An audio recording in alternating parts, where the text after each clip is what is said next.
uh, copper deposition need to be done, and you can see that copper will be deposited is on top of this one. You can, by visual inspection, you can observe that copper deposition. Whereas that in electrolysis plating, I explained in the last class, this is just one example. According to this equation, you can see the nickel will form, and this nickel will be deposited. So this is actually air agitation, one air purging apparatus. This is the heating plate, and this is actually one container. And in this inside, actually, whatever substrate you will dip, there actually nickel will be deposited. So this is actually electrolysis plating. But in electrolysis plating, there is no as such electrochemical reaction. So electrochemical, then surface engineering, this and electrochemical reaction is required. Then cathode, where actually metal or alloy coating is done.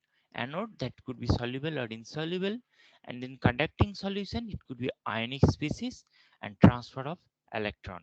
So that is actually basically happening, and you can see as I explained in that previous slide, cathode and anode, and here you can see that there is a deposition of this anode material. Anode is the copper, and on top of cathode, there is a deposition of copper.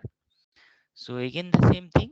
This is actually, copper nickel, and if you know the galvanic series, so according to that galvanic series, that lower position, that who are in the lower position in the galvanic series, that is actually will be deposited on top of this higher galvanic series metal.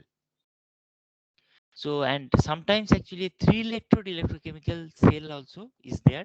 Mostly in your final year, you have a laboratory. There you can have a electrochemical apparatus you have to use. So you can see sometimes in reference electrode is also used, and that is a specially designed cathode or an anode or this counter electrode. Okay, so and then actually when 3 electrode, however, the 3 electrode will be there. One is actually reference electrode, and then one anode and cathode will be there. So this is one example. This is stainless steel, and this is the copper. So here you can see the stainless steel color, and slowly then you can see it's become black. Black means actually if you take it out from the water, you can see that color of the copper. So it's a confirmation that there is a copper deposition. So other possible electrochemical reaction, like in cathode and anode, you can see that in this is the overall reaction: Cu2 plus H2O, Cu twice H plus and half O2. So at cathode, Cu2 plus 2 electron and copper. So this copper will be deposited, and anode side, what will happen? This H2O, it will, two my electron will come out, and it will be 2 H plus, and oxygen will go out from this chamber. Okay, and there are actually the typical step in electroplating of metal. Electroplating, in metallurgy, one of the most important technique. And in electroplating, actually, what is the process? Just in brief. So first you need to clean the substrate very well. So first, actually, like cleaning with organic solvent, like in isopropyl alcohol or acetone sometimes, and the solvents or aqueous alkaline to remove the dirt or grease. These things can be removed. Then actually the surface is covered with oxides as a result of corrosion. So sometimes actually on top of copper, you can see sometimes there is a deposition of copper oxide, which may appear as little bit greenish colored, and iron oxide, that is also kind of sometimes the brown color. So these things actually, and we need to, and also that this kind of oxide we need to clean by some acid cleaning, then rinse in water to neutralize the surface, so extra acid will be removed in stage 3. Then stage 4, that electroplate metal under control condition. Then whatever the required electroplating we need to do, that is we have to do it in controlled atmosphere. Then rinse with water, it will be rinsed in water and dry. And then additional step like heat treatment in air, or this is vacuum environment. Sometimes actually some in air, if air is not recommended, like if you deposit metal in air, if you heat it, it may oxidize. So in vacuum environment, some heating if you do it, you can get a very strong and robust coating.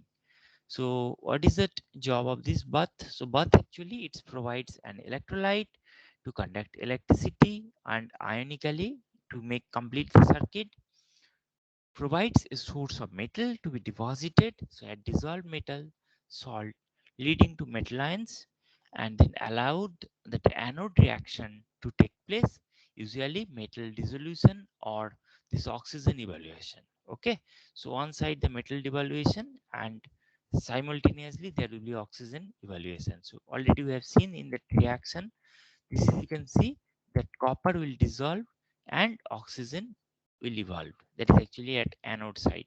Whereas in cathode side, that copper deposit Cu2 plus will come and it will acquire two electron and Cu will form. Whereas this 2H plus two electron, it will be H2. H2 gas will form.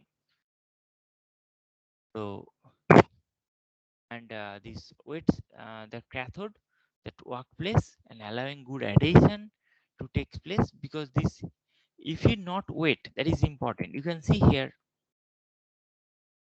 to what it deposited, sorry, is emerge in this liquid, the deposition will be up to that region only. So where up to what range that your substrate will be emerge in this electrolyte, deposition will be there only,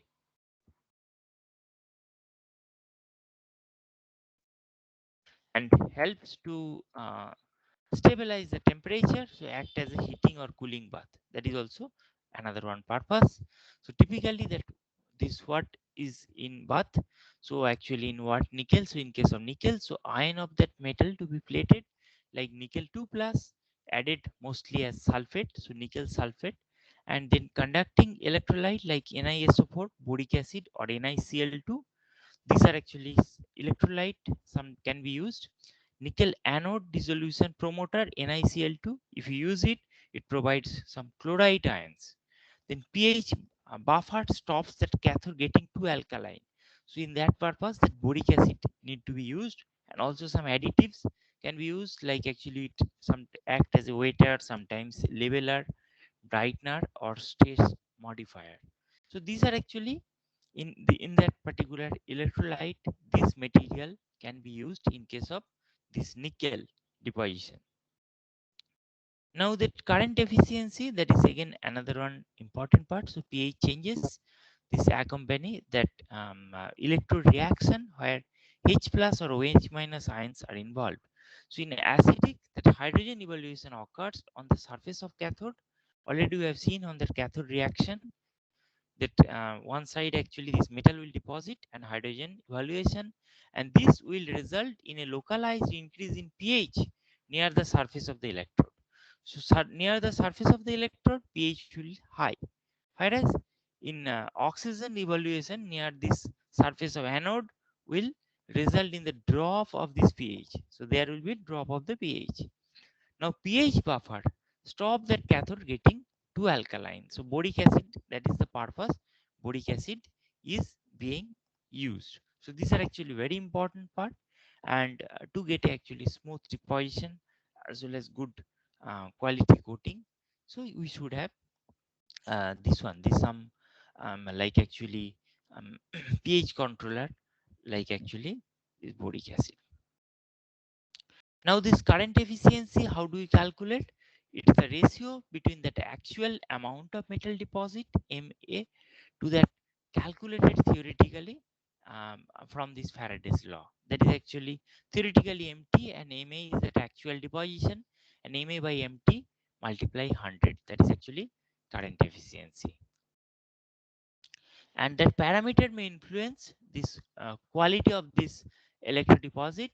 What are the parameter? Like current density, that is very important in electrodeposition, low to high current, the nature of anion and cation in the solution, so that is also important, and this whatever the solution, then bath composition, temperature, fluid flow, and then type of current waveform. So whatever this current density is applied, current is applied, that waveform of that current, and then presence of impurity.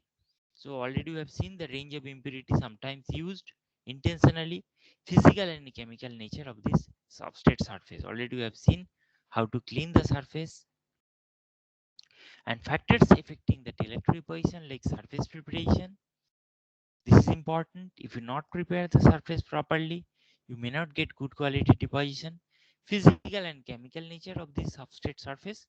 So that is also important. Deposition temperature, that is important. Then deposition current or deposition potential, bath composition, and this power supply current waveform. So these are these factor we need to pay attention. Then the surface preparation. So one can make a poor coating perform with excellent pre-treatment, but one cannot make an excellent coating performs with poor pre-treatment. Okay, so like actually this is a very important statement. So one can make a poor coating performed with excellent pre-treatment, but one cannot make an excellent coating with. So if you have a poor pre-treatment or your surface is not at all clean or proper, you should not expect best quality coating. Okay, so that is actually very important. And but if you may have that very good quality surface, that does not have any guarantee that your coating will be, because other parameters are also there. Okay, so that is also these things. So three basic steps like surface cleaning and chemical way, or this mechanical way that we can do that surface cleaning. Then surface modification, sometimes surface modification also can be done, and rinsing.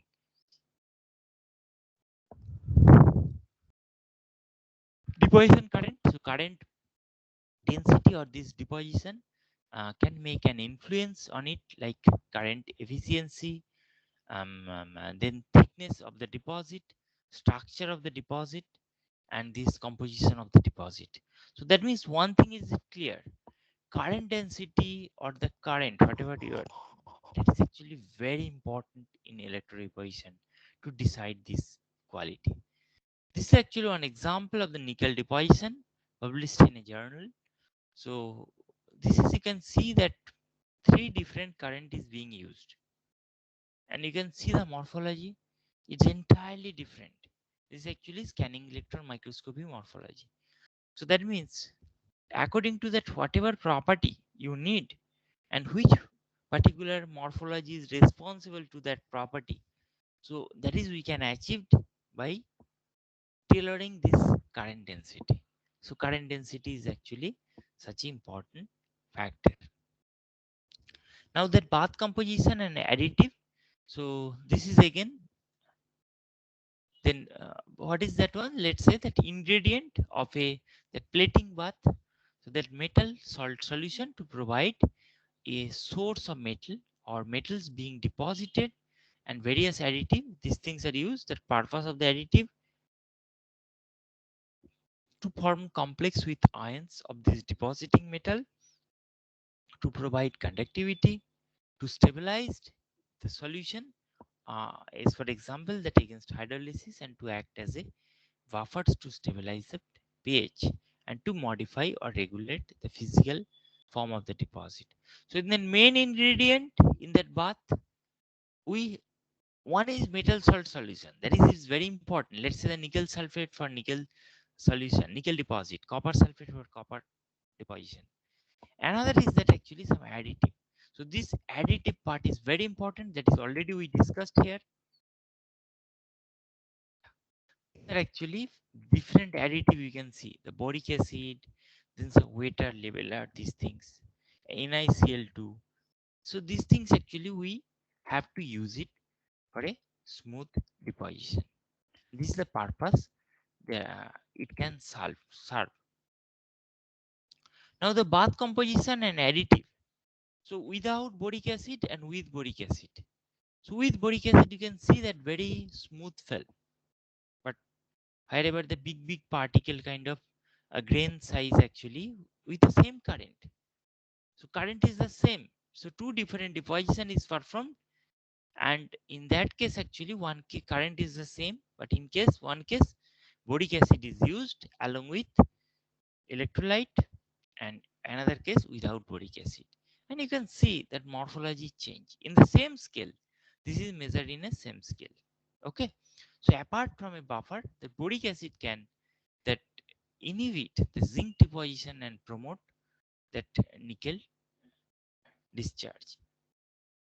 Okay. So this is we can see. And this is actually another one important form, that what is that waveform. So waveform IV in this particular actually current range, if you use it, then polycrystalline we may get it. But if you increase the current level, the noodles, dendrite or whisker will kind of form, and powder will form in further high current.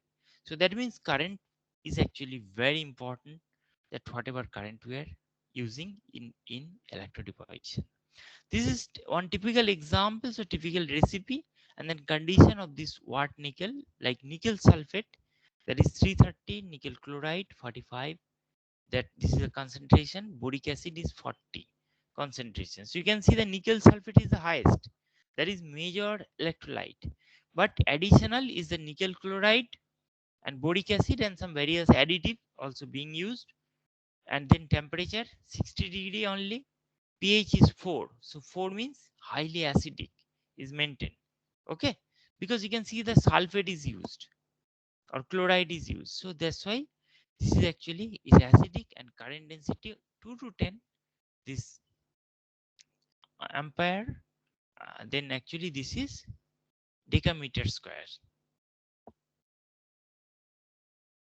So then thermodynamic and kinetics of this deposition, so this is important. So once it deposit, then um, nucleation will happen and then growth will happen. So this part actually, the nucleation of nanostructure on that electrode substrate is influenced by the crystal structure of the substrate. So that is always true, because in thin film substrate has a huge role.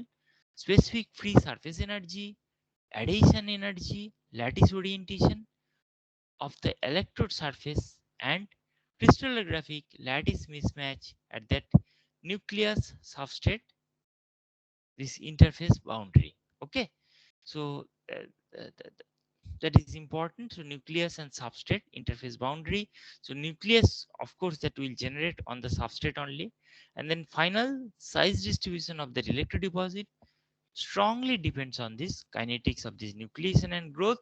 So instantaneous nucleation, all the nuclei form instantaneously this on that electrode substrate. Okay, and subsequently grow with the time of deposition. So if you increase time, it will grow.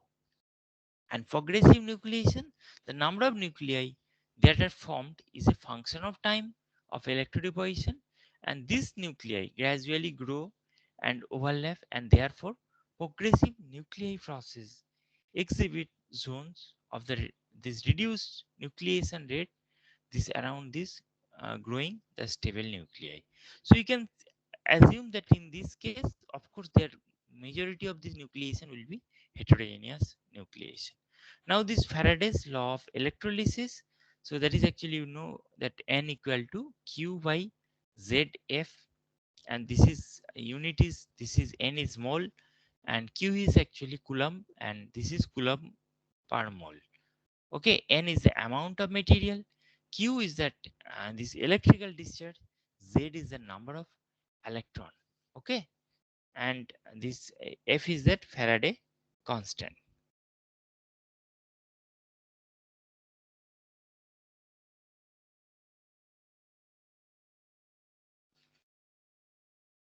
Now this modified this Faraday's law in expanded relation N equal to Q by ZF, and that is actually in modified form. It will be small w by m, and small w is the mass of material, m is that molar mass of material, and then I is the current, T is the time, Z is the number of electron. Let's say in case of copper it will be plus 2, so 2 only, and F is that Faraday's constant. Now this current density or this surface area, so Z equal to small z equal to I by A. I is the current and A is the surface area of this electrode. Then this Faraday's law of electrolysis for this average thickness. So W is that weight of the metals, whatever deposited material, that weight we can calculate. M is that molar mass of the metal. I is the current, is the time. Z is the number of electron, and F is the Faraday constant, and X is the thickness of the plate. How do you calculate? Like if you know the weight, and then actually that if we actually divided by this this one actually surface area, and this is density. So surface area multiply the thickness, it will be the volume, and volume and density if you multiply, then it will be that mass of this weight of the metal will come. So this is actually this formula how it's used, that X is equal to MIT rho A Z F, and this thickness of the plate, thickness of the plate depends on, you can see, directly proportional to that current. So if you increase that current, that thickness will increase. Time for which it passes, so if you increase the time, again thickness will increase. And then exposed area of this workplace, so exposed area is high, thickness will be less. Exposed area low, thickness will be high. And a constant M by rho A ZF, that is actually basically a constant which depends on the nature of the metal and the bath material, that composition. Now that what are the limitation in this like actually electro deposition, typically restricted to electrically conductive substrate material. So those material are electrically conductive, those can be done, like, but in oxides is not possible. Difficulties in preparation of desired template, that is also one difficulty. And these additional high temperature annealing steps are expensive and unsuitable for polymer substrate. Okay, so this is actually, I mean, these are practical limitation in case of this one. And this application, like in decorative application like coating of this metal jewelry, then protective coating like corrosion protective coating purpose, it can be used. Then electro forming, that like manufacture of sieves, screen, dry, saver head and die, these things also can be used, make it. Then enhancement like coating with improved electrical and thermal conductivity, reflectivity, these are the application. And this is actually one example, like Faraday's law of electrolysis. The question is that in case of nickel plating, so nickel is plated from a that watt bath at a current density of 3 ampere per decameter square, and this is actually, this current density is 96%, molar mass 58.71 gram per mole, density of nickel is 8.9, and Faraday's constant is this value 96,485 coulomb per mole. And what will be the average plating thickness in 1 hour? In 1 hour you have to calculate what will be that thickness, okay, of that nickel. So this is actually assume this reaction Ni2 plus, and that means Z will be 2, value of the Z. And that current density used in that plating is 96% of the total current. So then current density is 3 ampere per decameter square is given. So this is 0.96 multiply 3 decameter decameter square.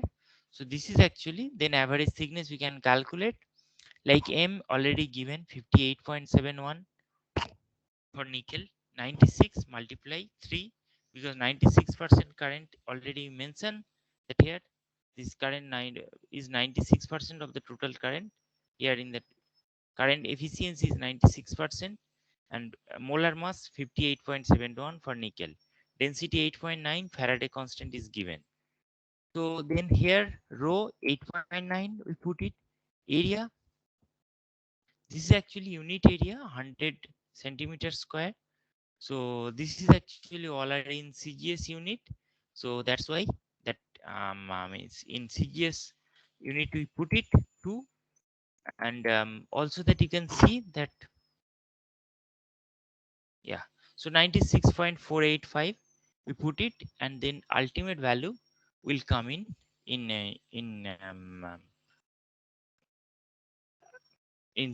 centimeter, and finally it's 35 micron. Is that 35.4 into 10 to the power minus 4 centimeter is coming, means 35 micron is the deposition if you do for 1 hour.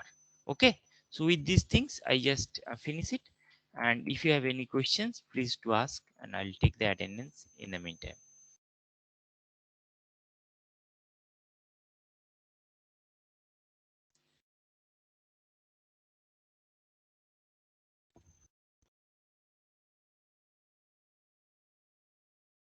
And this part I know it's very easy because already in your surface engineering, the same thing already was there. So it's a repetition of the class.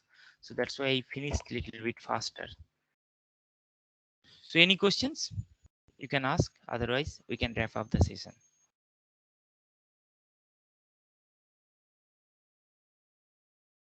Okay, so if there is no more questions, so just thanks to all of you.